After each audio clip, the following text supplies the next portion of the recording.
বিজেপিৰ চৰকাৰ চলি থকালৈকে আমি শক্তিশালী হৈ আছো। আমি আপোচবিহীনভাৱে কাম কৰিম। গতিকে এটা দুটা শিলগুটি আমাক ভয়ো খুৱাব নোৱাৰে। আমাৰ অসমত বহু লাখ বিঘা মাটি, 29 লাখ বিঘা মাটি, এবিঘা দুবিঘা নহয়, 29 লাখ বিঘা মাটি বেদখলকাৰীৰ হাতত গৈছে। ইমান মানুহ অসমীয়া মানুহৰ হাততো নাই ইমান মাটি, যিমান বেদখলকাৰীসকলে মাটি দখল কৰি ৰাখিছে। ঘটনা প্ৰবাহ চলি থকাৰ মাজতে যোৱাকালি ওৰাঙত মাটি দখল কৰাৰ চেষ্টা চলিছিল।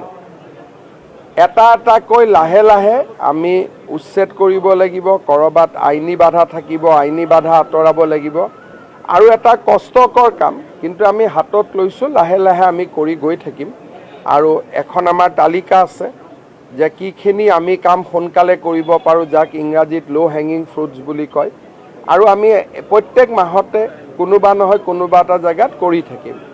মোৰ এটাই অনুৰোধ থাকিব যে যিখিনি হ'ল হৈ গ'ল, নতুনকৈ কোনো স্থানত যাতে আমি এনেকুৱা ধৰণৰ দখল হ'ব নিদিওঁ। স্থানীয় ৰাইজে প্ৰতিবাদ কৰিলে বা স্থানীয় ৰাইজে আপত্তি কৰিলে তেওঁলোক নাহে। কিন্তু আমি দুই এজনে নিজৰ মেডিপট্টা অলপমান বিক্ৰী কৰি দিলোঁ, তাতেই বহিলে, বহি ওচৰৰ মাটিলৈকে গুচি গ'ল। তেনেকৈ গোটেই বস্তুটো বিয়পি পৰে। সেইকাৰণে মই ভাবোঁ যে অসমীয়া মানুহ হওক বা আমাৰ ভাৰতীয় খিলঞ্জীয়া মানুহখিনি সাৱধান হোৱাৰ সময় হৈ গ'ল। একচুৱেলি সময় পাৰেই হৈ গ'ল।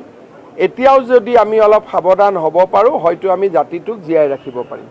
যাৰ উচ্ছেদ হ'ব তেওঁলোকেতো অলপ ৰিয়েক্ট কৰিবই, কিন্তু আমি এটাই কথা জানিব লাগে যে বিজেপিৰ চৰকাৰ চলি থকালৈকে আমি শক্তিশালী হৈ আছোঁ।